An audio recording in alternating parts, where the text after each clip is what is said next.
Dr. Ruel, and I'm going to be presenting about a device that I've made. I have no financial disclosures and no conflict of interest. As a resident, I've noticed that relative afferent pupillary defect is a sensitive indicator for optic nerve dysfunction and requires a dark room and a good technique when using a swinging flashlight test to detect it. But often the relative afferent pupillary defect is missed by staff and doctors alike. And there is a high inter-observer variability because of the same. Currently, there is no way to document the reflex in an OPD scenario, and there is no existing portable device to use in a cam setting. So my solution was to make a simple, handy, portable device that anyone can use to assess and record the direct and consensual reflexes. So we achieved the darkroom settings using a virtual reality set. We eliminated the pupils within the VR set using infrared LED lights without stimulating them. We captured the image of the reflexes using two small Wi-Fi enabled cameras, and we elicited the reflex in each eye using LED light bulbs for each eye. So as you can see, these are all easily available materials. The making of this device called the Pupil Mate essentially involves 4 steps. One is the outer covering, the box, then adding these infrared light circular boards, which we used initially from old CCTV cameras. And then coding ESP32 cameras, which are nothing but Wi-Fi enabled cameras, small camera chips into the device. And then adding an LED light source in each compartment of the device. Now, if you were to make this Pupil Mate by yourself, all you need to do is to cut out a cardboard in this shape, add the circular infrared LED light boards, place the ESP32 cameras in between them, and add white LED light bulbs for each compartment, and then just fold the device onto itself. As you can see, the cost of making this device is quite cheap, and it won't come to more than 2,500 per piece. So this is when we made the device at a hackathon event in Pondicherry, and it was very a rudimentary version, as you can see. We modified it a bit and used it in this study called the Pulse study, where we compared it versus a swinging flashlight test. It was a cross-sectional study done in a Neuro Ophthalmology clinic, and a systematic sampling of every 5th patient was done. There were 80 such patients, and 80 such videos were recorded, each lasting 15 to 30 seconds. Each video was also graded for quality. So this is an example of the reflexes done on me. You can now look at the screen on your right, and then on left, and then on the right. So each reflex can be seen. This is a video of the RAPD eye. Look at the normal eye reacting, and then immediately look at the RAPD eye immediately dilating. Similar video, look at the normal eye reacting, and then see the RAPD eye dilating. So this was done on around 80 patients, with females more than males, and this was our age group between 20 to 80 was our age group. We saw that the Pupil Mate had a sensitivity of about 0.97 with specificity of 0.96, and there were some minor aberrations when it comes to optical quality of the images, with few major aberrations as well. There have been other smartphone-based LED pupillometers that have been described in literature before, but they're all uniocular, not able to do relative afferent pupillary defect screening. And none of them have been made in India as of yet. So this device can be used to screen for an RAPD and therefore pick up neuro-ophthalmology patients and prevent them from wrongly being dilated in an hospital.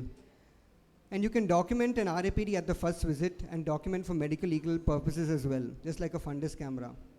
In future, it can be used for monitoring of neurocritical care patients, predicting a raise in ICP before it happens. And this is the first do-it-yourself Indian-made pupillometer as of now. There are Indian pupillometers, but the first one can be made by yourself. It can even be used by an optometrist or an ophthalmic assistant after training. Conclusion, there are no currently feasible ways to detect or record pupillary light reflexes at an OPD or CAM setting, and our device just costs around 2,500. The Pupil Mate shows promise in detecting and recording an RAPD for both OPD and documentation purposes. And grading of the RAPD can be done by reassessing the recorded video. These are my references. Thank you. Okay.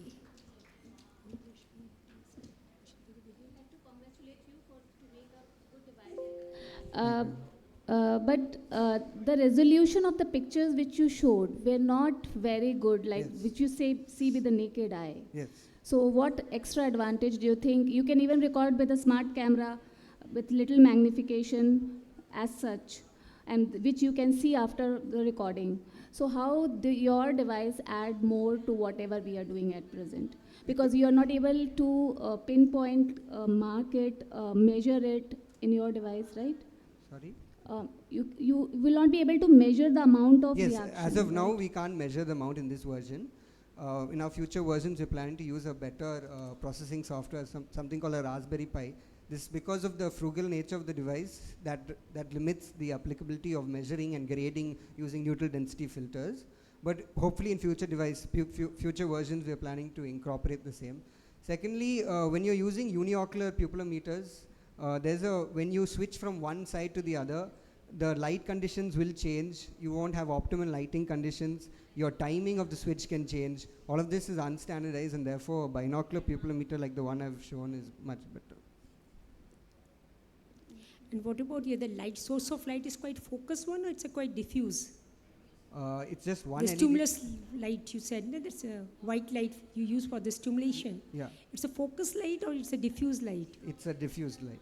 And is there any it's a uniocularly you are testing at one time? At one time uniocular, and then moves on to the other. Other eye, okay. Any questions from audience side? Now we move on to the, okay.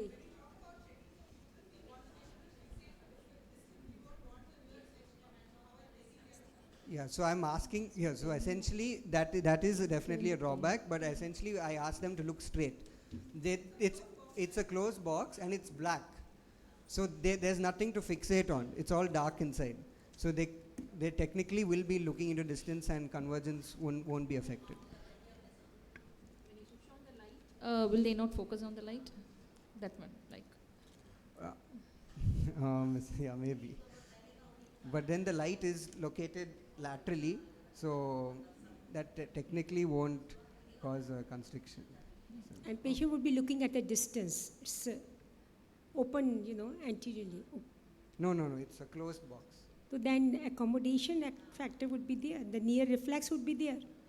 Only, that's what I said, the light is not located in the center, it's located a little laterally for each compartment. But still there is a blockage in front. The patient would always like to see something, anteriorly. Either in every pupillary reflex testing, it's a important thing. Patient has to look at a focus distance. at a distant object, I and we understand. throw the light from the side. Yes. But there is something, cardboard is there, white sheet is It's there. a white sheet, but it's dark. Definitely, when something is there, you have a tendency to look at it.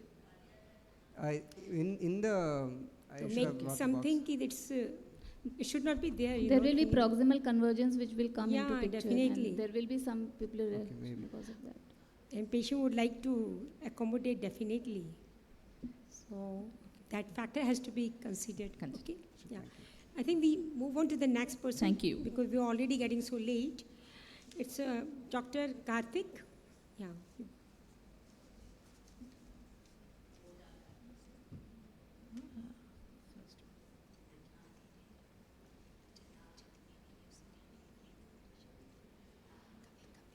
Good evening, everyone. I'm presenting on my study on comparison of macular and peripapillary microvascular changes in migraine patients and controls. Migraine is the third most prevalent disease worldwide. They can have migraine auras, which are sensory symptoms. 70% of the patients experience migraine without aura, and the duration can be between 4 and 72 hours. And the complete pathophysiology remains elusive because of the complex interplay between the neural and vascular factors. It has been proposed migraine as a potential contributing factor to ischemic complications of retina and optic nerve and increased risk for and progression of normal tension glaucoma. Immediate and sustained alterations in ocular perfusion makes them susceptible to ocular complications. There has been studies showing vascular differences on comparing with a healthy population in OCT parameters. So we intended to evaluate macular and peripapillary microvasculature and structural changes in patients of migraine with aura, without aura, and controls by OCTA. We did a prospective observational study. Institutional ethical committee clearance was obtained. we included 100 eyes, 32 eyes of 16 patients with aura and 36 eyes of 18 patients without aura and 32 eyes of 16 controls. We excluded patients with neurologic disorders, optic nerve and retinal pathologies and systemic conditions which will affect the microvasculature. And healthy controls on vasoactive medications were also excluded. Best corrected visual acuity, anterior segment and posterior segment evaluation, intraocular pressure, OCT, OCTA parameters were all recorded in all patients, and OCTA images were analyzed using Angioplex matrix software on Cirrus HD OCT model 6000. We analyzed foveal avascular zone, foveal and peripapillary flex. Here flex is a novel metric which gives number of red blood cells moving through vessel segments per unit area. And also we analyzed ganglion cell layer thickness at macula and peripapillary region by OCT. We used independent t-test to test the significance of difference between two independent groups, and ANOVA test for more than two groups, and p-value less than 0.05 was taken as significant. We analyzed 100 eyes in 3 groups. The gender distribution, intraocular pressure and mean age was equally distributed in all the 3 groups. And we found that foveal avascular zone in patients, migraine patients with aura and without aura was significantly larger when compared to controls. And the macular perfusion in superficial capillary plexus was found to be significantly lower in migraine patients with aura when compared to the other 2 groups. And no significant difference in peripapillary perfusion was seen between all the 3 groups. Also, there was no statistical difference in macular ganglion cell layer thickness, GCL thickness in superior, inferior and nasal peripapillary region. However, we found significant thinning of temporal GCL in migraine with aura and also without aura patients. So foveal avascular zone was enlarged in migraine patients both with aura and without aura. The microvascular ischemic events or capillary remodeling during attack may be the cause for this enlargement. And this finding was seen in other studies conducted in Turkey and USA. And foveal vascularity in superficial capillary plexus was significantly decreased in migraine with aura patients. This finding supports it is a retinal microvascular disease, and it can be related to increased risk of ocular complications in migraine patients. And temporal peripapillary GCL thinning was seen in migraine patients. The repeated insults due to reduced blood supply during the attack can result in structural changes even during the attack-free period. These findings might provide insight into association of migraine with optic nerve diseases such as anterior and posterior ischemic optic neuropathy and normal tension glaucoma.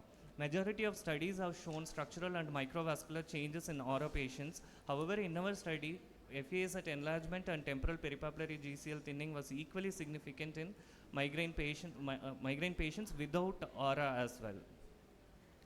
The limitations of our study were smaller sample size and participants were in interictal period, and duration of symptoms of migraine was not included.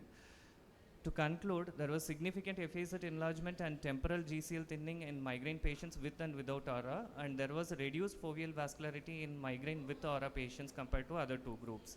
These findings can be basis of establishing link between migraine and other retinal ischemic diseases, and it could help us better understand migraine's pathophysiology. Based on the study, there is a potential avenue to embark on extensive longitudinal investigations, including duration of migraine episodes, acquiring scans during the attack phase, and incorporating more comprehensive array of parameters. These are my references. Thank you. So when did you do this documentation of FAZ, and did you do the OCT in these patients during the attack of migraine? No. Or once it resolution of that attack? In the resolution period. How many days after that? Because usually it lasts for 72 hours. Yeah, ma'am. So how many days after the attack of migraine you did this study? Ma'am, no specific period, ma'am, because patients were presenting like within 1 or 2 days. I think it's important. It's a reversible disease, you know. So whatever changes, they disappear. Because in ophthalmoplegic migraine, they have shown that there's an enhancement of the oculomotor now, and it becomes all right. Yes, ma'am. That's the limitation. So because was exactly not no neurological, it's a neuronal phenomena. Later on, it results into a vascular event. You know, spreading wave of excitation followed by wave of depression, that results into there is upregulation of trigeminovascular system. So I think how much relevance it has, you know. Yeah. My And question. how many attacks, is there any difference the patients who get many attacks of migraine, the one who get very less attacks of the migraine, that should also be studied, you know. Yes, ma'am.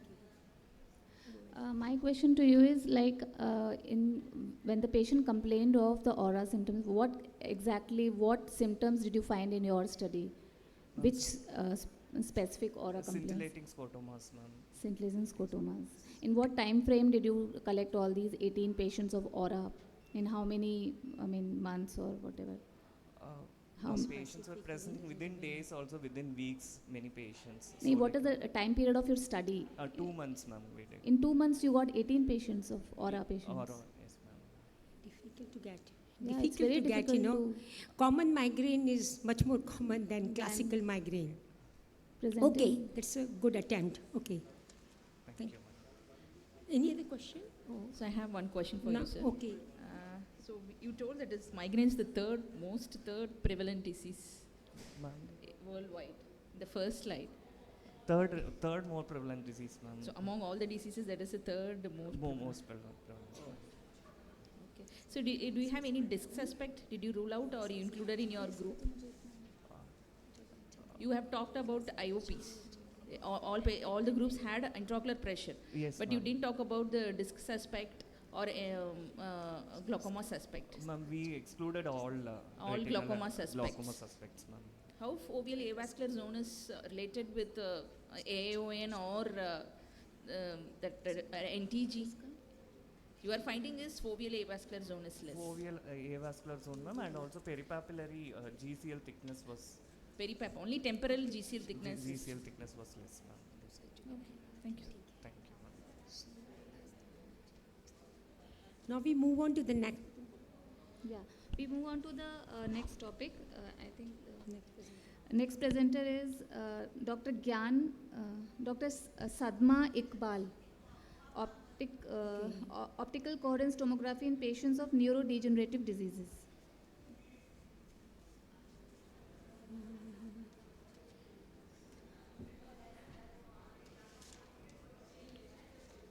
Good afternoon, everyone. I'll be presenting on OCT in patients of neurodegenerative diseases. There's no financial interest and no conflict of interest. Where are we now in early diagnosis of neurodegenerative Come closer disorders? to the mic, please. Thank you. Neurodegenerative diseases are conditions that can affect the central and peripheral nervous system, leading to cognitive motor impairment. Slides And are not coming. Slides are not coming. Yeah. So these have become increasingly prevalent because of the increased aging population worldwide. So the currently used diagnostic tool for diagnosis of NDDs are MRI, PET, and other tests, which are expensive, invasive, and difficult to assess in developing countries and unsuitable for population screening. So coming to OCT, is it a newer tool for diagnosis of NDDs? The retina shares embryological, histological, biochemical similarities with the cerebral cortex, thus making it a uniquely promising biomarker for NDDs. As we all know, OCT is a modern non-invasive technique that provides high-resolution 2D cross-sectional imaging of retina and optic nerve head. These are the various studies which are being published as OCT in patients of Parkinson and other NDDs. But there's paucity of studies on correlation of cognitive severity with OCT parameters. So our current study will add to the knowledge. Our aims and objectives are comparative evaluation of GCC and RNFL in patients of NDD with age-matched control and to evaluate the correlation between the cognitive severity and OCT parameters. This was a prospective, non-randomized observational study done at AIOC Patna, and cases were selected from neurology OPD and controls from RIO OPD. Study period was 1 year. These are the inclusion and exclusion criteria. So cases were diagnosed by neurologists, and they did a complete physical and neurological examination, and then cognitive tests was done using MMSE chart. So these are the questions being asked to the patients, and then accordingly they were being graded in mild, moderate, and severe cognitive impairment. We did a complete ophthalmic evaluation, and swept source OCT, RNFL, and GCC was done. Coming to the results, there was no difference in mean age between the two groups, but there were more number of males present in both the groups. There was reduction in RNFL and GCC thickness in cases compared to controls, and that was statistically significant. The thinning was significant in all sectors analyzed.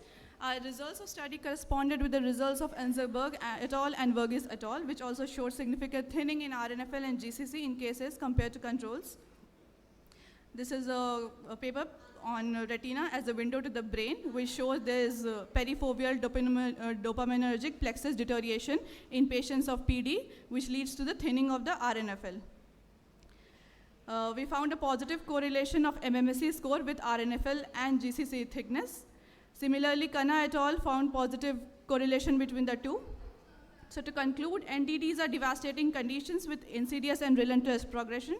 So there is need for early detection of diseases prior to severe symptom onset. OCT being relatively quick, non-invasive, inexpensive, and easily accessible tool for diagnosis and progression, it can serve as an ultimate biomarker for disease diagnosis and progression. So limitations of study are there was motion artifacts which may have contributed to errors, and the tremors in patients led to poor fixation and poor image quality. Patients with severe cognitive impairment like MMSE score below 9 were unable to perform OCT, and our study period was short, so we couldn't study the progression of the disease and the effects of medication with OCT parameters. Thank you. There are studies already available in the structural changes present in Alzheimer's. So, what does your study extra add to the literature? Actually, ma'am, there are many studies, but there's paucity of studies on this correlation of cognitive severity with OCT parameters. Did you find any particular pattern of structural changes which was present in Alzheimer's not described prior? Any pattern of change in the vascularity? There are few studies which show this positive correlation with, they have used different grading thing like UPDRS for Parkinson, but we have used this MMSE grading for cognitive decline, and then we have compared with OCT parameters. There are not much study on this comparative evaluation, ma'am, just one study that has compared MMSE with OCT parameters. So this was. It is the RNFL or GCIPL with the cognitive decline? It should be GCC, ma'am. It should be in what in your study? My study has showed actually both the thing, ma'am. In RNFL both and the better one, which is correlating more? You must have found out the coefficient factor. They find out to see the more correlation.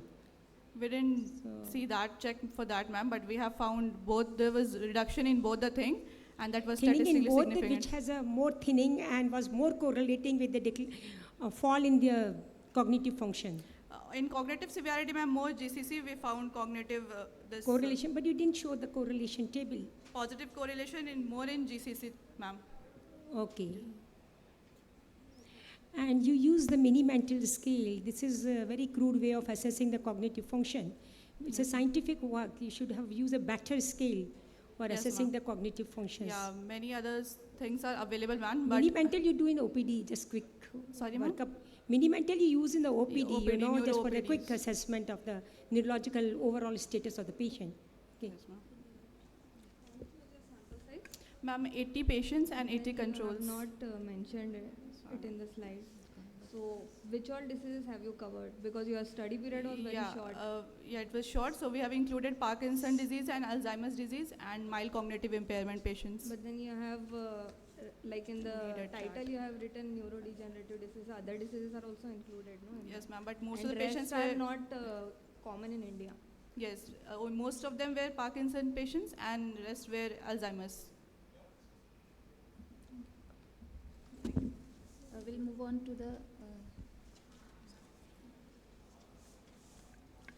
on to the next speaker, Dr. Diksha Datta, pentoxifylline, a boon for ischemic neuropathies.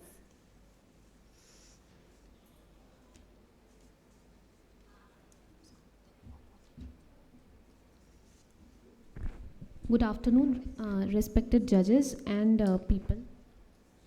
Today I will be speaking on pentoxifylline, a boon for ischemic neuropathies.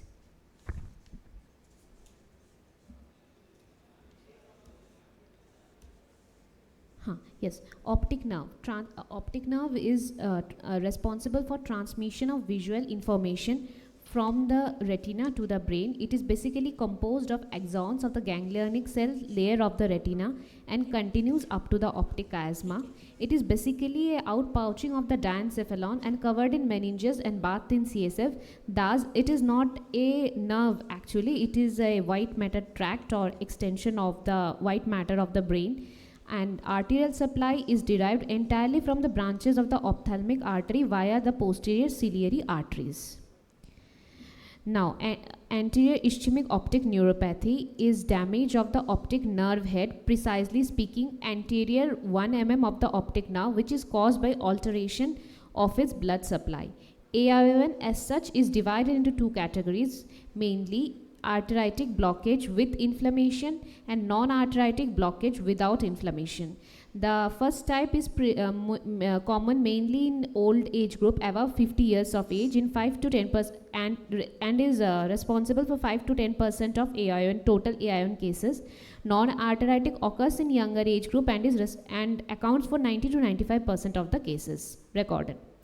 Risk factor in the arteritic group, giant cell arteritis is a major risk factor. As for the non-arteritic group, sleep apnea syndrome, small disc, optic nerve head drusen, certain medications such as phosphodiesterase 5 inhibitors and then immunomodulator drugs are responsible, and autoregulation. People who suffer from nocturnal hypotension are more likely to get AION. Now, presently the treatment options are early steroid, high dose systemic corticosteroids are given. Intravenous methylprednisolone is mainly given at the rate of 1 gram per day for the first 3 days has been recommended. Other treatment options are monoclonal antibody and methotrexate. Now, focusing on pentoxifylline, it is basically a phosphodiesterase inhibitor which increases the cyclic AMP levels in the erythrocytes, endothelium, causing vasodilation. It also decreases the viscosity of blood, which improves circulation. It has immunomodulatory properties which results in vascular endothelium stabilization and autoimmune response inhibition. It decreases peripheral nerve injury by preventing free radical production by neutrophil inhibition and decreasing the level of cytokines. Studies have shown that pentoxifylline causes functional improvement in the visual acuity without causing any gross structural change in the optic disc. Our study design, it was a prospective randomized intervention study where we compared comparison of the visual function in AION patients treated with methylprednisolone only versus pentoxifylline combined with methylprednisolone. The setting was a tertiary care hospital in North India. It was a randomized prospective interventional study. The time period was from January 2023 to December 2023, that is a total duration of 1 year. Group A was given methylprednisolone alone, while Group B was given a combination of methylprednisolone with pentoxifylline. Inclusion criteria: patients who were diagnosed with AION, both arteritic and non-arteritic, and exclusion criteria included known cases of diabetes, patients with other neurological disorders or any other pathological issues, patients less than 18 years of age. Now, diagnosis of AION was done based on visual acuity, color and contrast sensitivity, RAPD, disc edema, and in perimetry there is altitudinal field defect and pattern reversal VEP. So as discussed, Group A received 1 gram of IV methylprednisolone in 250 ml DNS for 3 consecutive days followed by oral steroids alone, while Group B received both the drugs. Oral pentoxifylline was given in the dosage of 400 mg BD for 90 days or 3 months. The parameters of comparison were visual acuity, color, vision, contrast, sensitivity, and pattern reversal VEP. And they were performed pre-treatment on the 3rd day after completion of IV methylprednisolone therapy, 1 week, 2 week, 1 month, and 3 months later. The results: unpaired student t-test was applied to compare the parameters between Group A and B. Visual acuity or BCVA, as you can see, this is the logMAR visual acuity. The t-value was significant. The p-value was significant, and the graph shows the same. The vision gain was better in the second group. Similarly, in color vision also, the number of plates that the person could read in the Ishihara's chart increased was better in Group B. The graph shows the same. contrast sensitivity also improved. And in VEP, although amplitude was, the change in amplitude was significant, but the latency period was non-significant in both the groups. So finally, subjective parameters assessed in our study, BCVA, color vision and contrast sensitivity all had significant improvement in group B as compared to group A. Improvement in amplitude of P100 waveform in pattern reversal BEP was also statistically significant. Latency changes was non-significant. Thus, we conclude that pentoxifylline is a drug with multiple mechanisms of action which ultimately increases the ocular vascular flow. Supplementation of standard steroid therapy with pentoxifylline has a superior effect in recovery of visual functions, and pentoxifylline therapy results in reversal of latency and amplitude of P100 waveform close to the normal values. So, further studies on larger scale and greater data set and time period are required to testify my conclusions. Thank you.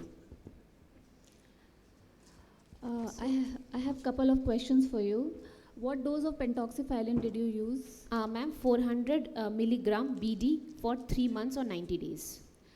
How many patients of arthritic and non-arthritic patients were in your series? Because you have used the umbrella term like all the AION Yes, cases. ma'am. How many arthritic were there? Ma'am, there were 4 arthritic and rest like 8 were non-arthritic. 12, yes, ma'am. 8 were non-arthritic, ma'am.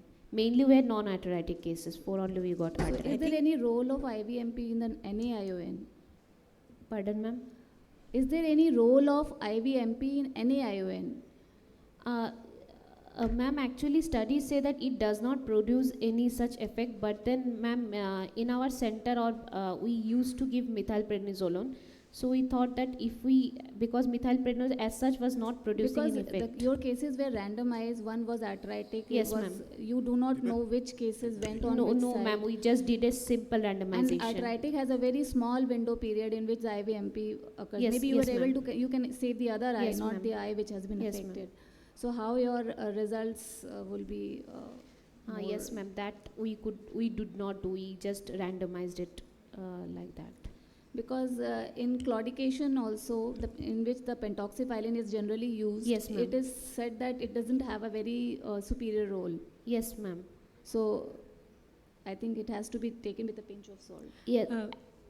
Secondly, you just took 2 cases, one on the methylpred and other with methyl and pentoxifyl. Yes, ma'am. You should have taken a third case where you have not given any treatment. Placebo, yes, ma'am. Because in NOI there is a self-resolution also. After the period of 3 months, 3-line improvement is Snellen chart Yes, is ma'am. noted.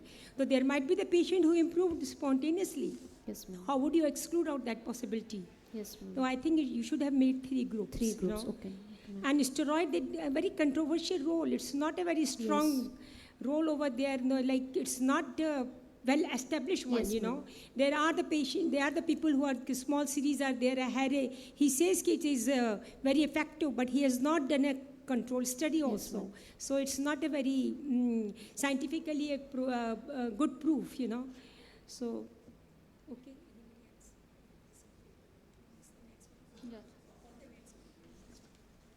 So thank you. Thank you, ma'am.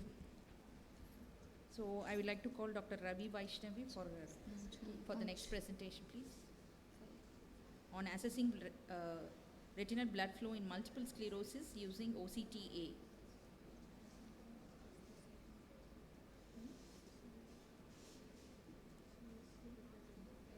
Presenting is Venkatas. Please.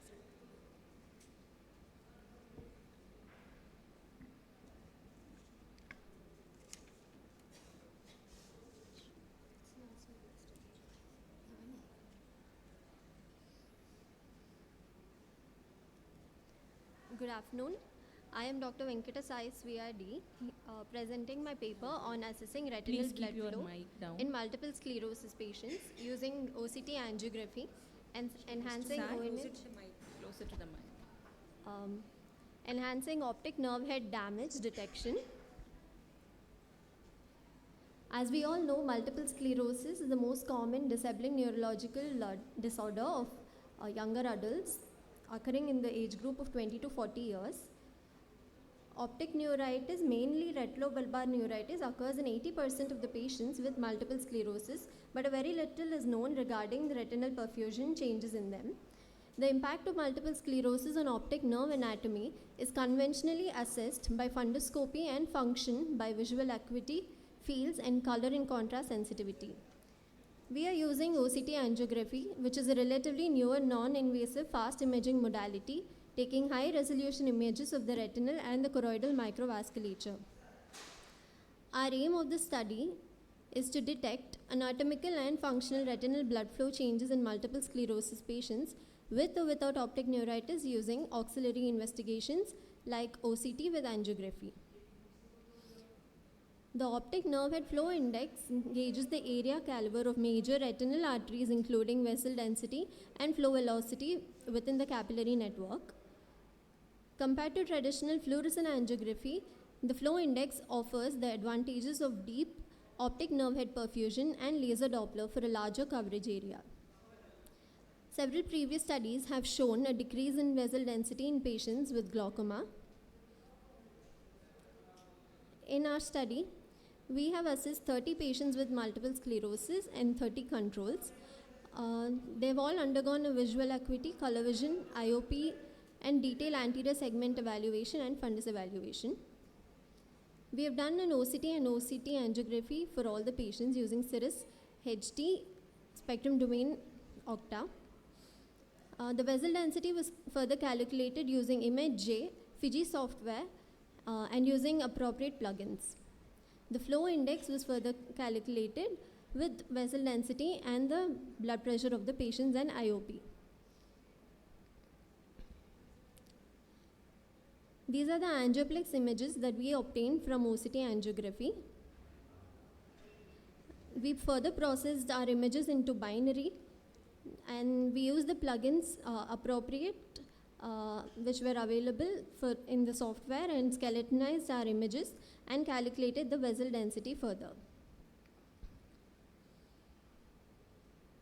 The flow index was calculated using the blood pressure of the patients, which we further used to calculate the mean ophthalmic artery pressure and calculated the mean ocular perfusion pressure. And using a simplified Hagen-Poiseuille formula, we calculated the flow index.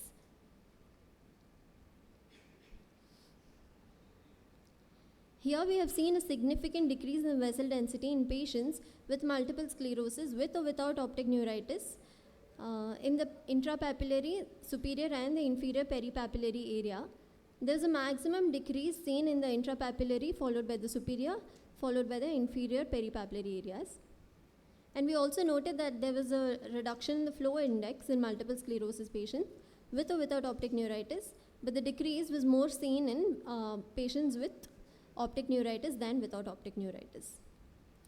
Discussion. The patients with multiple sclerosis, irrespective of optic neuritis, showed generalized decrease in the vessel density with significant reduction in intrapapillary, superior peripapillary and the inferior peripapillary hemifield, and by extension a reduction in flow index as well. Our results were in concordance with previous studies by Rebecca Stein et al. Reduction in the vessel density and the flow index in multiple sclerosis patients with optic neuritis was more severely reduced than in patients without optic neuritis. Furthermore, reduction in vessel density was more seen in the superior hemifield as compared to the inferior hemifield. The potential for better clinical outcomes and a more comprehensive approach in managing patients with visual complications in multiple sclerosis. Concluding, OCT angiography plays a pivotal role in assessing retinal blood flow changes, that is decreased optic nerve head perfusion in multiple sclerosis patients with or without optic neuritis. Thus, OCT angiography can be used in patients with multiple sclerosis even without features of optic neuritis to monitor the progress of the disease. Thank you.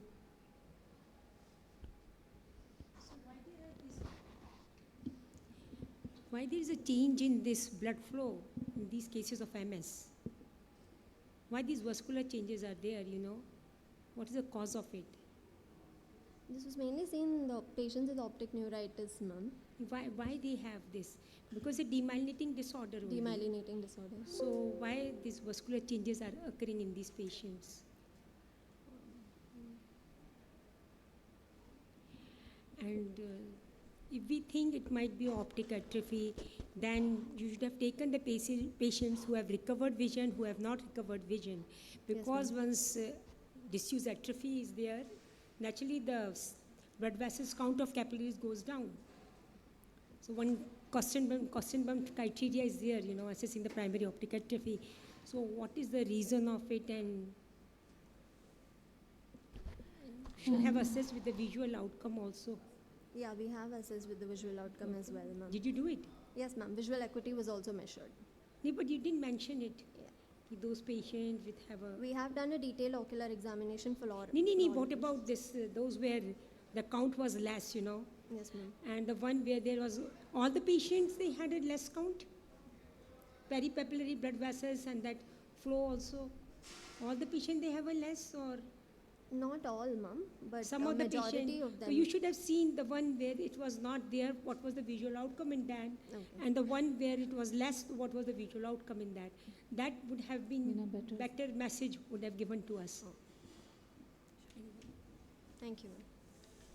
Any subgroup analysis was done, like retrobulbar neuritis, on optic neuritis, papillitis, and neuroretinitis? No, ma'am. Optic When it was neuritis an only. acute stage or after some time? Multiple sclerosis, after recovery? Acute and follow-up patients were also.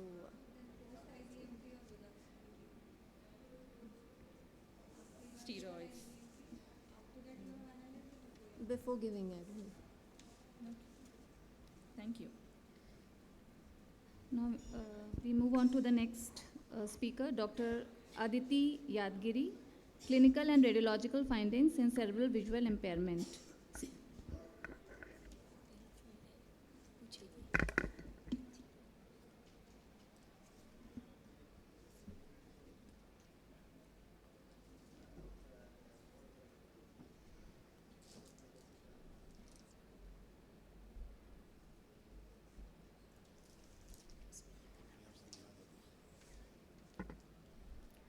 Good evening all. I'll be presenting this paper on clinical and radiological findings in cerebral visual impairment children. CVI is characterized by abnormal visually guided behaviors due to damage to retrogeniculate pathways in the absence of anterior afferent visual pathway abnormalities and ocular structure pathologies. Higher vision function deficits can occur even in the presence of normal or near normal visual acuity. And the diagnosis of CVI is composite of history of predisposing factors, abnormal visual behaviors reported by the parents, and complete ocular examination to rule out ocular cause of vision impairment. My slides are not moving. Higher vision functions can be explained by two cerebral networks consisting of a dorsal stream and a ventral stream. The dorsal stream, which is responsible for spatial localization and movement detection, is mainly constituted by parietal lobes, and the ventral stream, which is responsible for recognition of faces, objects, shapes, is mainly formed by inferotemporal lobes. So the aim of this study was to assess higher vision function deficits and common MRI findings in children with CVI. So this was a retrospective review which was done on 20 children with CVI from 2018 to 2023. And the children with higher vision function defects due to CVI meeting this, any two of these three criteria who underwent MRI were included in this study, and the children with vision deficits caused by ocular disorders were excluded from the study. The data analyzed were demographic details, detailed birth and developmental history, including the history of perinatal insults. Evaluation included vision assessment with LIA pedals and higher vision function assessment, and detailed anterior and posterior segment evaluation was done. MRI was performed on 1.5 Tesla machine using a standard imaging protocol. So coming on to the results, 40% were female and 60% were male, and 40% were born term and 60% were born preterm. Coming to the etiological risk factors, 70% children had multiple etiological risk factors, and they were birth asphyxia, neonatal seizures, neonatal hypoglycemia, and neonatal sepsis. Coming to the higher vision function defects, 35% children had difficulty in spatial localization, then difficulty in recognition was seen in 15%. Color preference was seen in 10%, and visual field preference was seen in 5%. 50% children had lack of eye contact. Coming to their MRI findings, most common MRI findings were periventricular leukomalacia and irregularly dilated lateral ventricles in 55% cases. Other findings were corpus callosum thinning, diffuse cerebral atrophy, polymicrogyria, infarcts and gliosis in parietal, occipital, temporal, frontal lobe, and thalamus and basal ganglia. So most common risk factors in our study were birth asphyxia and neonatal seizure. Birth asphyxia leads to loss of autoregulation of cerebral blood flow, which results in decreased perfusion in watershed areas. These watershed zones are located in the periventricular region in preterm infants. So any insult in preterm infant leads to injury to the periventricular white matter. The most common MRI findings in our study was periventricular leukomalacia in 55% of the children, and out of this 50% were born preterm. As the optic radiation and corticospinal motor tracts travels within the periventricular white matter, its damage leads to higher vision function deficits and cerebral palsy.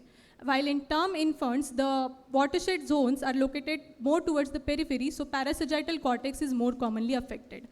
All the 35 children in our study who had difficulty in localization, all of them had parietal lobe involvement, and in our study, dorsal stream was seen to be more commonly affected than the ventral stream, and it correlated well with the higher vision function defects we got. So the results of our study were similar to those obtained by Lambert et al. And Sioni et al. In both these studies, damage to the optic radiation due to periventricular leukomalacia was considered as most common cause for CVI. But the correlation of higher vision function defects with the stream affected on the MRI, that is dorsal or ventral, was not done in these studies. Also, the study by Dr. Suma Ganesh et al. Also found that the parietal lobe involvement was more common than the temporal lobe, similar to our study. Few limitations of this study was retrospective nature, then small sample size, and varying age at which the evaluation and MRI was carried out in each child. So to conclude, MRI is done in CVI children to signify the severity of brain lesions, and it helps in prognostication. It also helps in early detection of visual function deficits, which can be easily missed in first few months of life. It is important to be vigilant not only in assessing the abnormal visual behaviors in these children, but also in reading the lesions on MRI scans so that proper rehabilitation can be done. Thank you. These were my references. You have just written that higher visual functions were recorded. So how did you do that? We actually used 10 characteristics, considering the is the child is able to reach at the objects, is the child is able to recognize the faces or toys. Then we saw different preferences for. Did you run any questionnaire or something? We just use these 10 characteristics, ma'am. There is a questionnaire. But you have not covered all the dorsal stream dysfunctions like optic ataxia, simultagnosia, dyskinetopsia, other dysfunctions. Visual complexity and visual novelty was also seen in 35% cases in our study that we have included. Already the parietal lobe has all these, all those features you have described. It has an association with parietal lobe. So what your study adds more to this literature? In literature, I had gone through there. It was not done that like correlation with the dorsal stream it's and already ventral stream. there, It was that not. The parietal lobe lesions will have these. Yeah, but the parietal lobe lesions, if we get lesions on MRI, so it will, prognostication will be poor in those cases. And if PVL changes are also seen in those cases, there will be poor prognosis. Not always. Not always. There is neuroplasticity, but we can plan the treatment accordingly, rehabilitation. There is an entity delayed visual maturation. Yeah. So did you get any patient of that in your study? Included that patient? No, sir. No, ma'am. We did not include those patients. And that usually by the age of 1 year, most of them recover. And you have told neonatal seizure as one of the important etiology. Neonatal seizures are one of the comorbidities which develop secondary to the neonatal injury rather than being the primary etiology. So birth asphyxia should be the primary etiology, and neonatal seizure should be the comorbidity, not the. Both these risk findings factors were were there, together. but not as a etiology. Yeah. Okay. Any fundus features were there? I haven't included those, but anterior posterior segment was normal. Those children only we included in the study. Not The even children who pallor? had disc pallor we excluded from the study.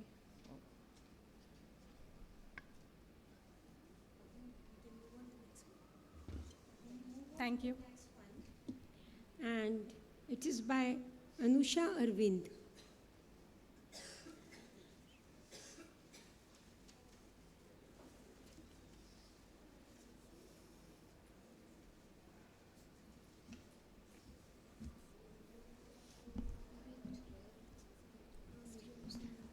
A very good evening to everyone. So I'm going to be presenting on It's All Static, the Mysterious Snow. So when a patient suddenly comes saying his vision is all blurry and appearing like this, he could possibly be having snow. So what does a patient with visual snow come to us with? So his vision is usually like the television, static. They have presence of lot of floaters, very blurry night vision, palinopsia, photophobia, and blue entoptic phenomena. So the main criteria for visual snow is that it's a dynamic, continuous process where there are tiny dots across his entire visual field for more than 3 months. Additional visual symptoms being palinopsia, enhanced entoptic phenomenon, photophobia, and impaired night vision. Symptoms that are not consistent with migraine and symptoms that cannot be accounted by any other disorder. They also have certain non-visual symptoms like tinnitus, paresthesias, migraines, loss of balance, tremors, depression, depersonalization, and brain fog. So what we did in our study, it was a retrospective observational study that was done between the period of 2022 and 2023, where we saw 6 patients with visual snow, and we analyzed the visual and the non-visual symptoms. We did a detailed neuro-ophthalmic examination with neuroimaging. We also did ancillary tests like looking for their accommodation, convergence. We identified some triggers. We also ruled out if there were any higher order abrasions in the cornea, electrophysiology if it was necessary, and we run through some basic blood tests. So coming to the results, we saw a series of 6 patients, of which we had an equal population of male and female patients. Most of them had visual snow symptoms for more than 3 months, the longest period being around 48 months. And all the patients had either migraine, primarily migraine, or just aura symptoms. All of them experienced tinnitus, and 1 patient was on psychotropic medications for depression for the past 5 years, and all of them had an excessive screen time of at least more than 6 hours. There were a couple of patients had other systemic associations like idiopathic intracranial hypertension, autoimmune conditions like Sjogren's and irritable bowel syndrome. But essentially the entire neuro-ophthalmic examination was normal in all these individuals, which included visual acuity, color vision, visual field testing, and an OCT of the RNFL and the GCIPL. Only one of the patients who had early IIH had the symptoms of disc edema. We also assessed their binocular single vision parameters, of which 3 patients had either accommodative or convergence insufficiencies, of which 1 patient, it was very severe. And neuroimaging was essentially normal in all the patients except 1 patient who had an incidental pineal gland cyst. We also did a corneal eye trace to make sure there were no other higher order aberrations. We had to go to the extent of doing a VEP and an ERG in 1 patient by a neurologist also, all of these patients, because they were referred to the neurologist for migraine treatment. And if he did feel there was, we did do the EEG on 1 patient, but it was normal. You said your 2 patients, they were acephalgic migraine, because they had the aura, but they didn't have a following headache. Yes. But acephalgic migraine is usually seen after 40 years of age. Ma'am, nowadays patients do have early onset migraines. I think if you have done the functional MRI and SPECT PET CT, that would be more informative, or the bold type of study where you can see the perfusion of the, while these attacks are there, yes, the perfusion the studies. Functional MRI would have been more useful. But which area of the brain is more excitable, you know, or which is more hypermetabolic during that stage of when the patient is experiencing snow, you know, that would have given more information. Yeah, it is a definitely the recently function. diagnosed, it's a recently known condition, and this visual snowbite doesn't cause decrease in the vision. Sorry, These ma'am. but these patients, they maintain a good visual acuity. You said one patient was very much scared of losing vision. Scared of losing vision, but she was 6'6" and everything was normal. So might be a psychological factor. Yeah, we had to refer her to the psychiatrist for further evaluation.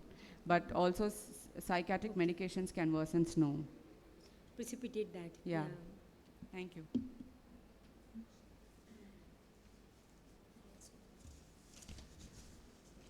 I would like to call the next speaker now, Dr. Jyoti Matalia. Outcomes of optic nerve sheath fenestration in atrophic papilledema. Is there a role?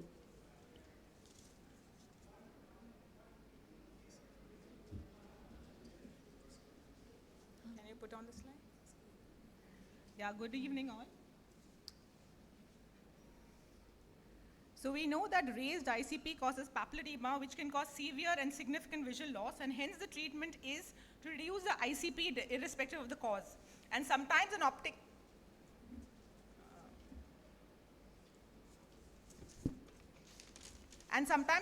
nerve sheath fenestration is important. It's not moving. To not only relieve the compression on the nerve, but also preserve and improvise it. But what happens when there's an atrophic papilledema? A lot of people say it's not really required, and that was a research question where we decided to report our experience with ONSF of visual loss in patients with atrophic papilledema. It was a retrospective interventional studies where we saw our last 10 years data, and we found 48 eyes or 27 patients who had the same condition. All the patients in our institute undergo this kind of workup for any patients of papilledema, and the same was done, and we looked at this data. And then we selected all diagnosis case of raised ICP on maximum treatment with who had disc pallor with or without disc edema, but classically the B scan showing the subarachnoid fluid like a hypoechoic crescent confirming that it was a raised ICP. All these patients had undergone ONSF by the medial transconjunctival route by general anesthesia. We looked at the outcome measures in terms of visual acuity improvement with regards to the Snellen chart and visual fields where there was an improvement or worsening of the central field. We looked at the disc edema, whether it was persisting, partially resolved, or completely resolved. So this was our demographics of the 48 eyes of 27 patients. And what interestingly we found that 21 eyes, that is 44 patients, were clinically flat discs, either seen on normal fundoscopy or on OCT. The maximum cause of the raised ICP was IIH in about 50% of the cases, and all of them had an enlarged optic nerve sheath, as you can see, up to 5.33, which resolved post-operatively. Fields were significantly constricted, done only in 17 as seen here, and we had a minimum 6 weeks follow-up. So totally we had about 6 eyes who underwent unilateral surgeries and 21 bilateral cases underwent 42 eyes. So of these, we divided them in terms of the vision. So 6 patients with unilateral had, 4 patients had good vision, so we operated the worst eye. Among the poor vision, we had 1 child who had relatively good vision in the left eye, so operated that, and 1 had bilateral no PL. Among the 21 bilateral cases, we had good vision in 12 eyes of 9 patients between 6'6" to 6'60". Among the poor vision, we had 16 eyes of 11 patients from counting fingers close to face to 5 meters, and we had 14 eyes of 7 patients who had either hand movements, PL or no PL. And what we found, that all improved in terms of those with had good vision, and some of them stabilized or improved. Visual fields improved in all of them. In those who had poor vision, we had stability in that child. And the other one, we had either 3 stable and 2 improved. So basically ambulatory vision in all. But those who had significant loss of vision, nothing was happening. So let's look at one case scenario where we see a good vision in one eye and poor vision in the other eye. So this was a patient from Iran. You can see right eye has 618 parts vision. Left eye had only finger counting 1 meter. And if you look at the fields, completely constricted. So this was almost blind. And incidentally, on the OCT, you'll see absolutely flat disc. So many a times, these patients are left alone. People don't go and operate. But what is important is you do the B scan and see the amount of fluid the patient had. Significant. And he had a complaint of constantly deteriorating vision. And therefore, we went ahead with the optic nerve sheath defenestration. Note this is the medial transconjunctival route. We have retracted the globe. Look at the optic nerve sheath enlarged next to the cotton peanut. And as you can go and see this dilated sheath, when you go in with a puncture, that is a technique that we do, we see the significant decompression happening. After that, a part of this sheath is removed, that is the optic nerve sheath fenestration, so you're ensuring that the nerve is completely flattened. And therefore, the B scan, which we had done pre-operatively, after 4 days, that you can see it's completely flat. And this patient had maintained vision for almost 18 months with a vision of 612 in that eye and 6 finger counting, 2 meters in the other eye. So what we wanted to summarize about our findings is that out of the 48 eyes operated, 24 eyes with vision better than 6/60 all did well. In those with vision less than 6/60, but counting fingers to 5 meters had ambulatory vision, and eyes with poor vision did not do well at all. So basically, out of 48 eyes, 71 patients have at least finger counting close to face to begin with, had ambulatory vision in all, that is 100%, with an improvement in 23% and stabilization in 48%. We found that resolution of papilledema was seen in all. This starts within first week and completes by about 4 weeks, and fields were improved or stabilized in all. There was no vision-related complication. What we already know that ONSDIF is a very good technique and can improve vision in all from 70 to 84. But what we know is there is no categorical explanation of treating atrophic papilledema. And what I would like to say that this study tells us that it is a first study where we can do ONSF in all patients with atrophic papilledema. It is done earlier, it can salvage vision even in those with flat pale discs, but it's important to do the B scan to decide whether there is fluid, to not only diagnose the cause, but also to decide whether to intervene. And ambulatory vision can be given in all with pre-existing counting figures, and no role of ONSF in patients with PL or no PL. So thank you very much for patient listening. It's an interesting study. I want to ask, like, did you corroborate your findings, pre and post-op findings with OCT, RNFL, and GCC? Yes, so we have done that. So in patients, all these patients in which I said, like 21 eyes had patients who had flat discs. The OCT post-operatively became flatter than this. So what actually looks like a flat disc was a mild elevation which was existing. Post-surgery, this even became flatter. So wherever I've shown, like it was in the yellow and the green part became absolutely black at the end. But we monitored them more on the B scan than on the OCT. And all of them had total loss of macular GCC pre-operatively. So following them on macular GCC didn't really do, because these were cases with significant loss. And many of them had come to me saying that nothing has to be done, but they were having constant deterioration of vision. So what I wanted to tell is that even if you see clinically flat disc and the patient is complaining it's deteriorating, we cannot keep doing MRIs constantly, but a B scan, which is something as an ophthalmologist we can do, we should be doing it to figure out if there is actually a raised ICP still existing, and we can treat it, because unfortunately, IIH is a condition managed by neurologists, neuro-ophthalmologists, not ophthalmologists, neurologists, and the only problem they have is severe loss of vision. I have seen patients going blind, come to me last, and then I cannot do anything. So if we as ophthalmologists can do something, that would really prevent blindness. Were these patients on full dose of Diamox? Yes, they were on full dose of Diamox. Some of them had undergone VP shunt, and they had come to me that still, in spite of that, they are having losing vision. Was the CSF pressure documented in... Yes. No, they do not on keep on Diamox, doing. Yes, no. Once they do CSF, they don't keep doing it. But they were on full dose of Diamox. Some of them had undergone surgery, and then usually, since I have a rapport with the neurologist, if I see them that if they are in significant loss like this, I operate. Otherwise, I tell them to step up the dose, follow them up. Unless vision loss is there, I would not go ahead and do these techniques. Did you do the CSF pressure monitoring at the time when you did your B scan? You found them dilated meninges were there. Okay. No, usually but what happens is these patients B scan, it's very, the person who is doing it depends on that, Yes. Not everyone can show the dilatation of the meninges around the nerve, who is very expert. But what about the single person who was monitoring, who was measuring this optic nerve sheath diameter? So this study or the is different people we are measuring? No, it is entirely done by me. I have operated and I have done the B scan for all these patients. Okay. So when they come, since I am used to it, and secondly, I do not really correlate the B scan thickening with the CSF. My idea is if there is CSF and the patient is, if I'm monitoring the B scan size regularly, that is what is important. Amount of CSF manometry showing high with the B scan technique is always different. Some people give a lot of difference. You can do a correlation, but what I use it is for monitoring whether the patients are responding to the treatment of IIH or not. Because B scan is very subjective test, Yes, depends absolutely. on the operator. But the CSF pressure is objective. It is what is the pressure, you record the same thing. Yes, so all these patients so were... it should be correlated with that, No, so these patients were already diagnosed, were on treatment. When finally they did not respond to either medical or surgical treatment, then they came to me when the vision was in this state. Because some fiber might be in the suspended animation. They were in the stage of dying, they didn't die. Okay, but So- as I said, if there is no fluid, I would not even touch them. I will just monitor them. Because patients came with the vision continuing to deteriorate, and I was watching the CSF, in spite of medical treatment of 2 to 3 weeks, no response was seen in the SAF. Only then I went ahead. In fact, I had patients whom I had posted for surgery, and I always do the pre-op B-scan, and on pre-op I noticed there was no fluid. When I called up the neurologist, they said, oh, we did LP over the weekend because the surgery was scheduled, so I abandoned it. So unless I see it, otherwise I'll be directly going on the optic nerve and slicing it. So it's important for that.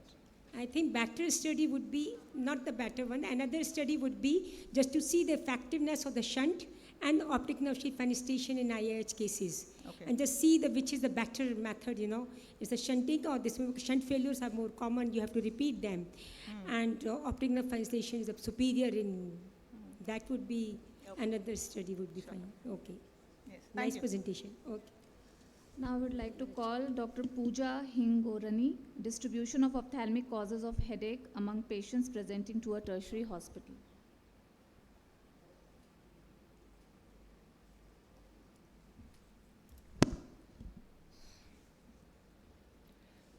Good afternoon, everyone, and it's the last of the day, and basically, it's not moving ahead. Yeah. So basically, we all know that headache is a universal complaint. WHO says that up to 47% people do have headaches in their life, and it can have multifactorial, extensive classifications. That's the reason sometimes the patients don't know where to go, which specialty to go to. So though they are mostly benign and can be diagnosed with minimal workup, some of them are vision and life-threatening, and some of the vision-threatening ones are like glaucoma, which is in our ophthalmology field, and sometimes referrals are not established, SOPs are not made, and because of that, some cases get delayed for their diagnosis. The tendency is that the neurologist takes care of the headache, and then they usually do not refer to an ophthalmologist, and many patients are being indefinitely managed as a suspect case of migraine, etc. And these come very late with cases like glaucoma, etc. So our study was divided into two parts. The upper was that we wanted to know what type of referral pattern is there in a tertiary hospital, which headache patients are referred to what all OPDs, how many are referred to ophthalmology, when they are referred to ophthalmology, what are their spectrum of diagnosis. And in the second part, we wanted to see if all were first diagnosed to ophthalmology, are we getting more ophthalmological diagnosis? So the first part, as I said, was observational cross-sectional. The second one, it was qualitative, quantitative mixed, and our community medicine people said it's called quantitative, and it was a comparative study.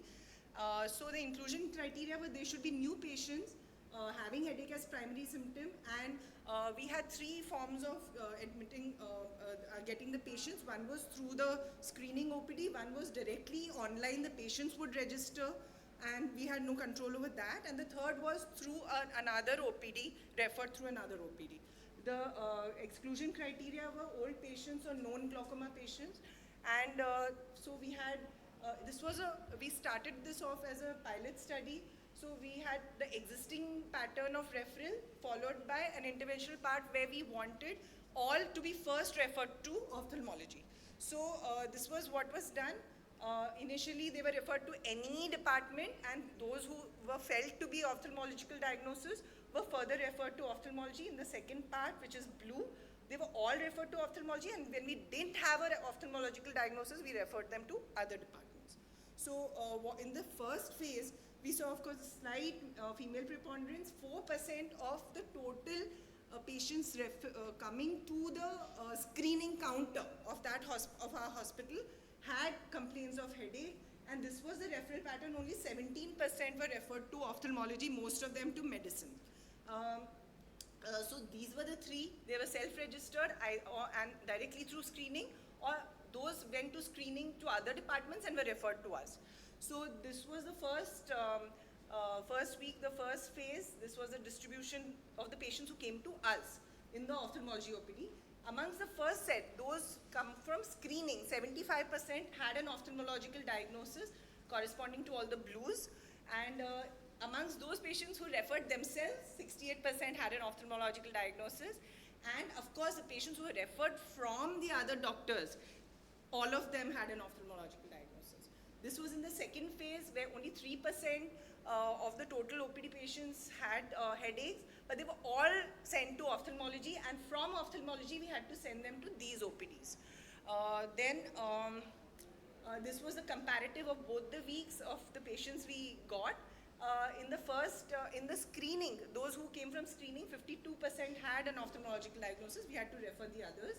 And amongst those who self-referred, 39% had an ophthalmological diagnosis. So this was the distribution of those who, amongst each group, those who had an ophthalmological diagnosis. This is telling us about, in the first week, how many of the totally screened patients who had a headache finally got an ophthalmological diagnosis, versus in the second week, a greater amount of patients got an ophthalmological diagnosis. The limitations of our study were that it was very small sample size. Sometimes some days of the week have more holidays, etc. There was a dropout, elective, new only were taken. And finally, this was a summary of the findings. And we would say that if they were referred to ophthalmology first, it means that they were getting more of an ophthalmological diagnosis. It just goes, it's like a fight for the ophthalmologists who would say that most of the headache centers in the world, and India, there are only 4 headache centers, and they're all run by neurologists. So this is a fight that says that if something like this is published, then we should have more elective postings for MBBS students, more fellowships. There should be multi-speciality centers, and the presence of India in international societies. Unfortunately, everywhere in the world, headache is being managed by the neurologist. In fact, in America, the fellowships, which are 1 year long, don't even have an ophthalmic posting. So this is a fight and case for all headaches should be seen by ophthalmologists, and I think a 175% rise of ophthalmic diagnosis in the week 2, though it was a pilot study and we could not do a lot of statistics analysis. It is an interesting study. What were the most common orthoptic conditions which you found in your headache cohort? So most of the cases in our these were, of course. Did you run any test, or did you do any kind of orthoptic checkup in these patients? Yeah, so the thing is that it was almost like the screening, a basic diagnosis which was come up was an ophthalmic diagnosis, mainly refractive errors, computer vision syndromes, and these were the main causes of headache which came up as an ophthalmic cause of headache. Many of these are otherwise would have been diagnosed as suspect migraine or something like that elsewhere. When they actually come to us, and we started running elective posting since 2 years, and we are getting, maybe we'll do a qualitative on that, because we're getting reflections of the students, MBBS students also. Like, they don't even know that there are 9 specialties involved, and the neurologist, the dentist, the ENT, the orthopedician, the ophthalmologist, they should all be involved, not just the neurologist. My question was, did you do any orthoptic examination, and what orthoptic examination did you do, and what were the most common orthoptic conditions which you found in your headache cohort? So we did not do a very, we had excluded children. I think you should include that thing. Yes, you should. But we had excluded children because of the mere reason that in our hospital it is compulsory that under 18 everyone should go to pediatrics first. So we could not take, we had to take only adults. So for this kind of a study, we just could not manage to change the rules and get them all here. And for the adults, we didn't do a very detailed orthoptic examination. Okay. Thank you. So the last presenter in this session is Dr. Isha Gupta.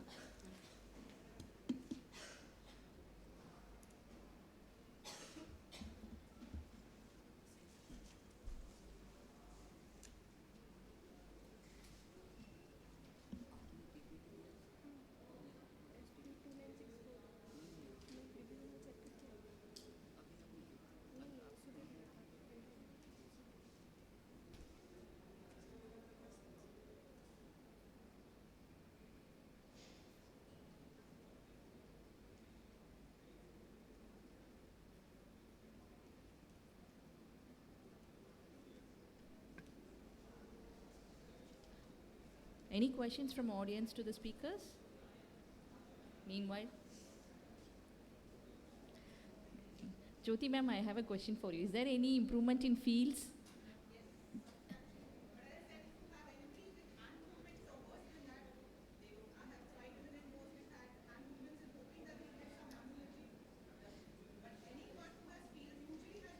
Good vision. Okay, VEP was done for these patients, ma'am.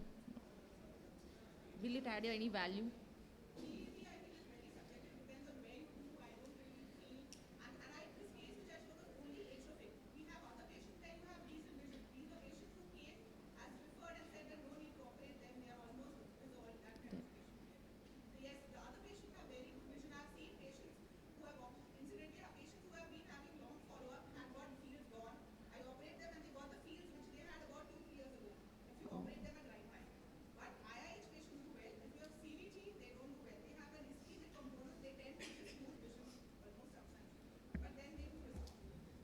Thank you, ma'am.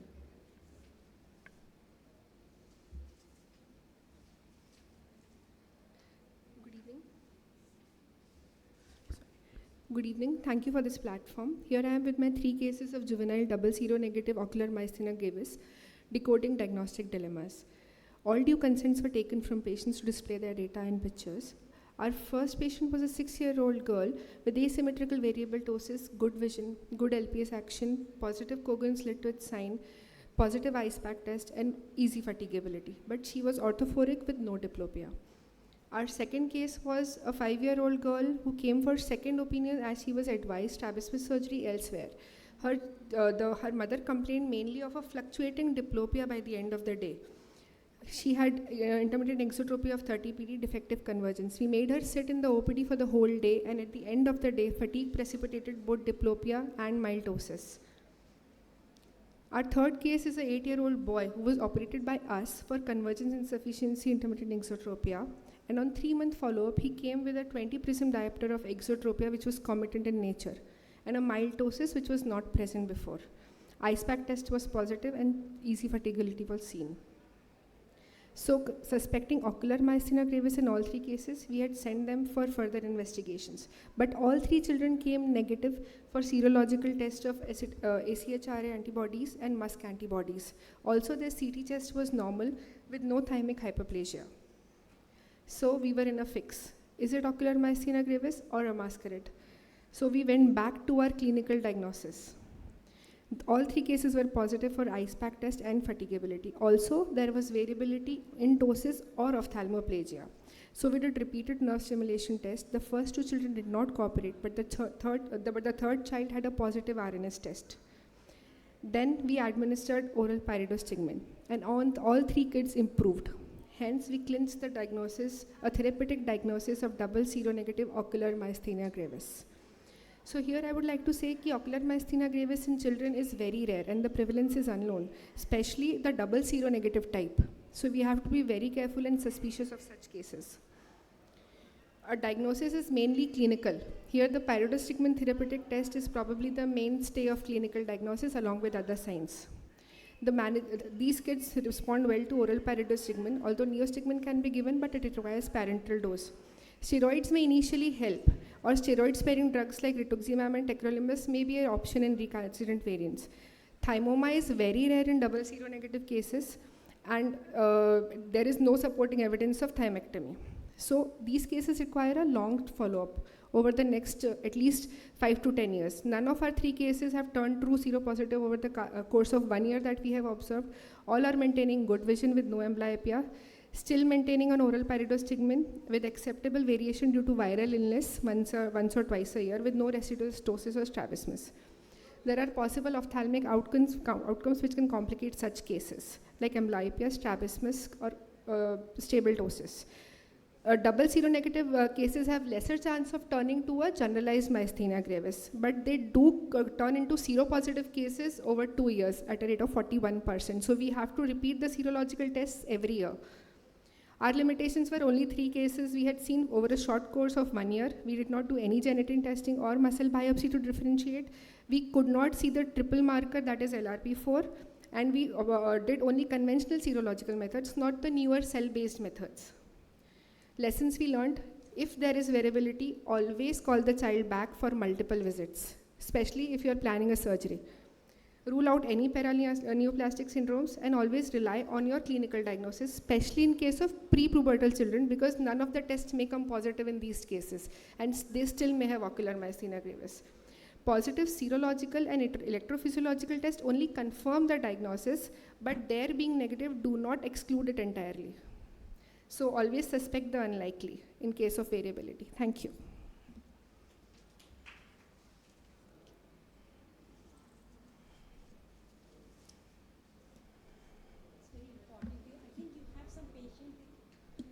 Intermittent exotropia. Yes, ma'am. So it's very difficult to suspect this in cases of, because sometimes intermittent exotropia also the angle varies, you know. Yes, sir. So some literatures say a sudden convergence insufficiency in a patient of intermittent exotropia, you should always suspect a ocular myasthenia gravis, because in young children, a convergence insufficiency is very uncommon. Adults, it's okay, but young children, prepubertal children especially. Criteria which we followed was initially described by Cooper-Smith et al. And was also followed in another pediatric study by Pinellas et al. So one of these should be present is ptosis and extraocular motility limitation with or without fatigability that would recover with rest and absence of any alternate explanation to this ptosis. Pupil abnormality would not be there except from prior ocular disease, surgery, or physiologic anisocoria. And one of the tests like clinical tests or bedside tests like fatigue test, recovery after rest, or hydrophonium barniostigmin test, which is commonly done today, abnormal RNA stimulation, abnormal ACH choline receptor antibody level, and lack of generalized disease symptoms at present. What we did was at 3 months, we labeled them as recovered, partly recovered, refractory, or recurrent. If recovered, if there was improvement in ptosis and AOM. If there was no improvement in either, it was partly recovered. No response to any treatment modality, refractory, and within 3 months of this treatment discontinuation, if they recur, it was recurrent. We did start treatment in all our children because considering ptosis or any limitation of motility or strabismus would be potentially amblyogenic. So all of these children were started on oral pyridostigmine 2 to 4 mg per kg per day. If they had no clinical improvement or worsening of symptoms, then only oral steroids was added. And if they were refractory, then a detailed reevaluation was done after sorting an oculoplasty opinion. And for recurrent cases, neurologist opinion was taken to add on immunomodulators.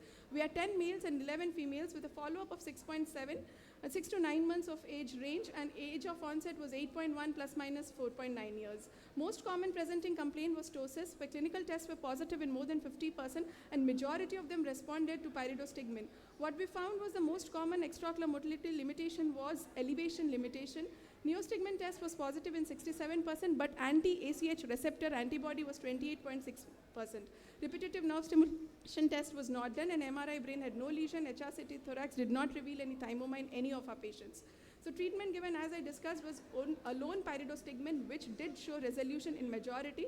Steroid plus pyridostigmine was started over 6 cases, which did not respond at the first go, and immunomodulators were added only in 3 cases. So juvenile ocular myasthenia is definitely a distinct entity. It is not the miniature form of adult myasthenia.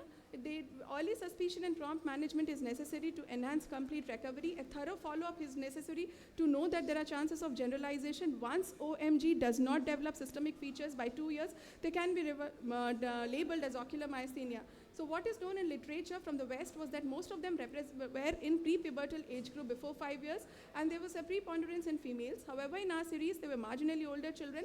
Majority were prepubertal, but also there was an equal predilection. Chances to generalization is less as compared to adults.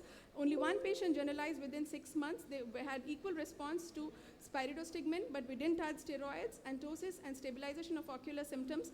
There was a comparable result in both groups. Thank you.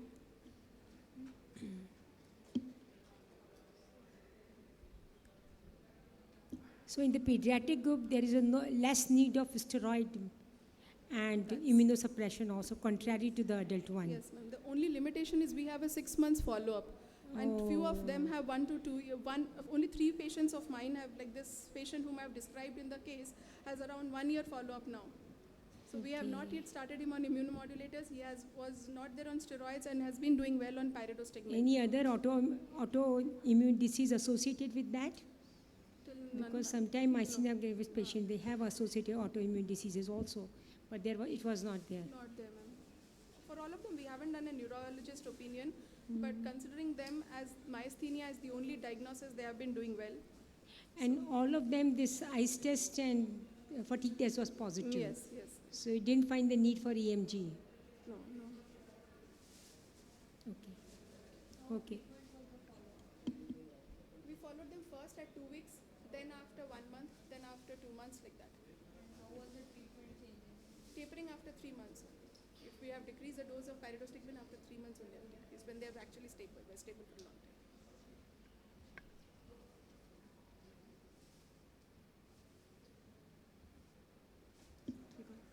So we call the next presenter, Dr. Durga.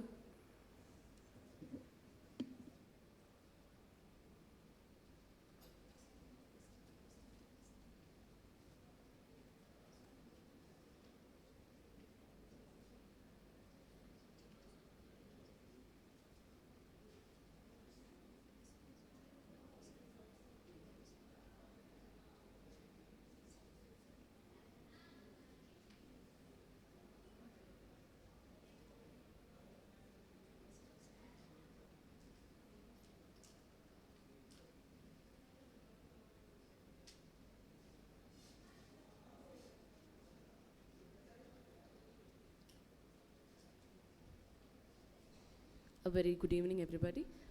I'd like to thank the judges for giving me this opportunity. So my paper for today is Neuroophthalmic Manifestations of Acute Demyelinating Encephalitis in Indian Pediatric Population. Excuse me, slides.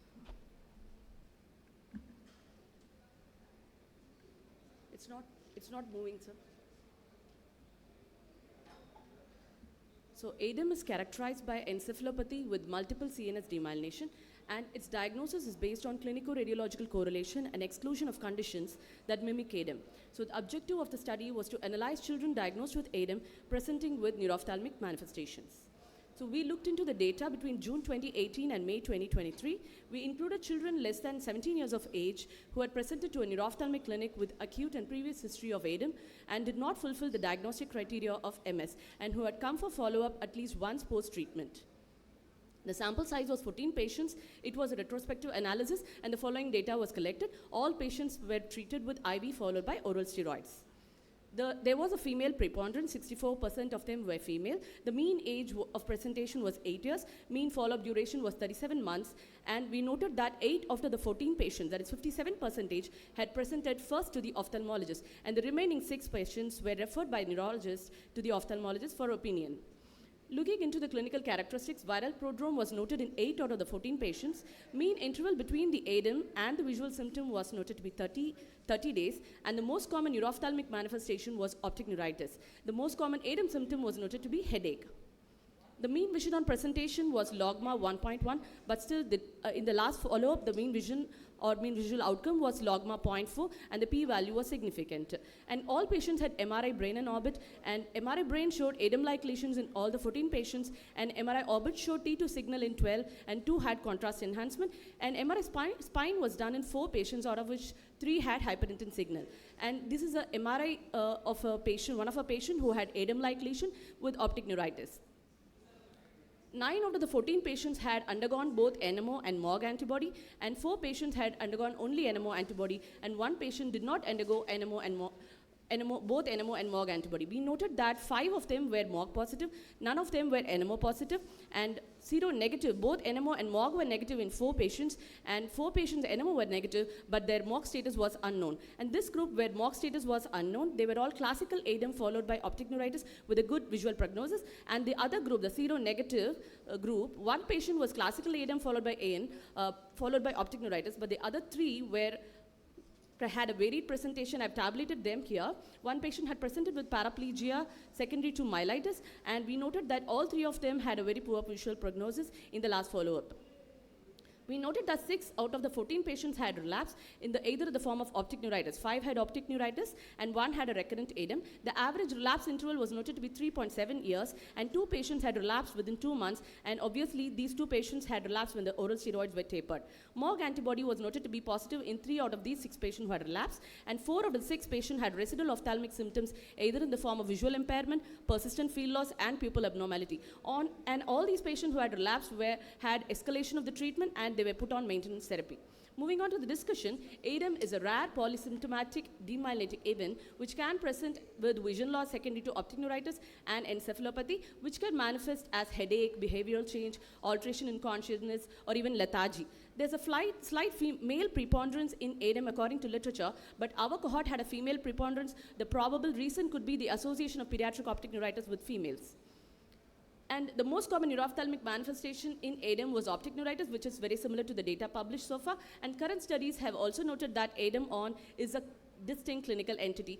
3 of our patients had a cranial involvement due to midbrain disease. And we noted that there's a strong association with MOG antibody. In our cohort, it was 35%, and the subset who were MOG negative, we were not able to classify them under any defined disease entity. But the sample size is too small to comment on its significance. The visual outcome was very good, and the prolonged inter-attack interval, especially in the MOG positive cases, denotes that they need a long-term use of steroids or immunosuppressants. And we also noted that none of the patients had relapsed when they were on maintenance therapy. But of course, we need further studies to confirm these findings. So the limitation of a study was very much similar to other retrospective analysis. And I would like to conclude saying that ADEM is a very rare entity which can present to ophthalmologists, and everybody should be aware of this condition. Optic neuritis is the most common manifestation of ADEM, and they have a very good prognosis. 1/3 of them can be MOG positive. With a small cohort and a poor follow-up, it's difficult to come to a conclusion regarding the prevalence of pediatric MS, and this merits further studies on ADEM in Indian population. Thank you.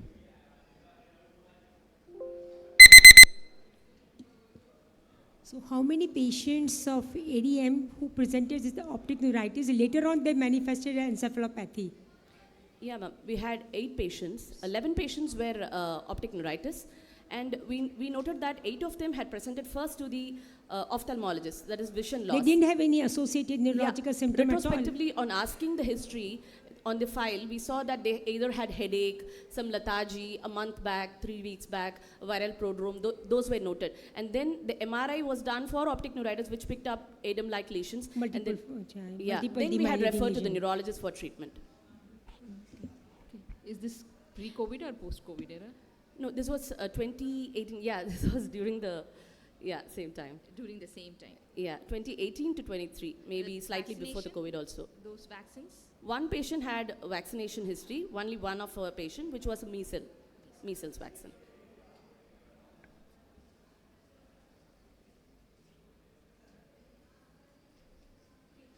Thank you, ma'am. On to the last presenter, Dr. Matali. You have to present.